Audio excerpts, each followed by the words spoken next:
I was up in Tallahassee, and I had a friend of mine that was friends with a couple dudes because Miami played Florida State, and I'm a big U fan all day. So we went up there for the game, and I was hanging with a couple of my boys. And long story boring, there was this place that was open till like 4 a.m.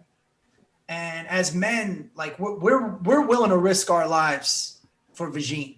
You know what I mean? Like it's 4 a.m. I'm in Redneckville. And oh, by the way, I had a Miami baseball jersey on, right? But I took it off. So I'm just in a wife beater.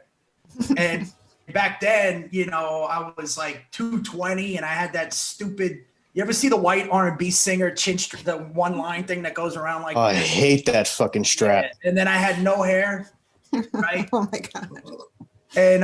And you know, and I'm just in a wife beater. And I'm wearing Timberland boots. Like, what the fuck? What is this guy? What is he I know doing? exactly this guy. I grew up in Brooklyn. I know this guy. So I'm out there. Mind you, Tallahassee, you know, it's the Bible Belt, man. There's a lot of good old boys there. So the only place open was this like country western place. So we went there with a couple of my friends. Long story boring. It's 4 a.m. I'm by myself because in my mind, I'm thinking I want to get laid, right? So I'm like I'm looking for something. Meanwhile, I'm surrounded by fucking rednecks, and I had a dip in. You know, I was chewing, and I drank Killian's Red all night. I don't know if you remember Killian's Red.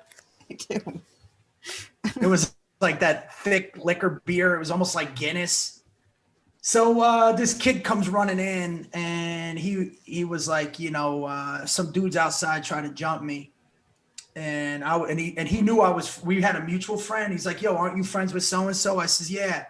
Like I'm John Wayne, and he's like, yo, you know, these dudes try to jump me, and I'm like, well, fuck it, let's do this. Like I'm fucking, you know, I got the dip in. As soon as I walked outside. Boom! I mean, I got stole, and I had the chewing tobacco in my mouth. So, like now it went in, and I'm swallowing it, and I wasn't an experienced dipper, and it's just not a good thing. And I mean, I'm getting rolled, and I'm throwing up at the same time. Oh my God! It was awful. I was left. I remember laying in the street. I mean, I kept getting up. I was trying to get shots in. But like I was covered in vomit and blood. That they were just like, ew, you know. They didn't even want to touch me. That is a fucking Saul Rosenberg level beating. I was all fucked up, man. It was hilarious though, man. I could barely stand. When did they give up? When did they just think that you had enough? When I was covered in vomit, like I don't think anybody wanted to touch it at that point. I did get booted though. I got kicked in the face. And then I had to find my way home. The dude left. That's freaking crazy. Yeah, that was the norm for me at 22, 21. Oh, we were always getting into stupid shit. But did you have like serious damage after that, especially getting kicked in the face?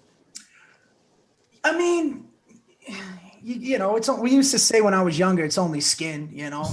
So, yeah. As long as it's not the bones. I was like, I got broke all the blood vessels in here, so it was like red, and then this was swelled up.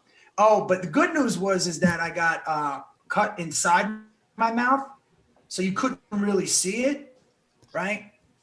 And but it was pretty bad up in there. And my buddies kept fucking with me, man. They're like, "Yo, man, we saw some dudes, with, you know," like they kept saying like they knew who did it, but you know, it was just funny, man. It was just funny. I deserved it. I should have fucking went home.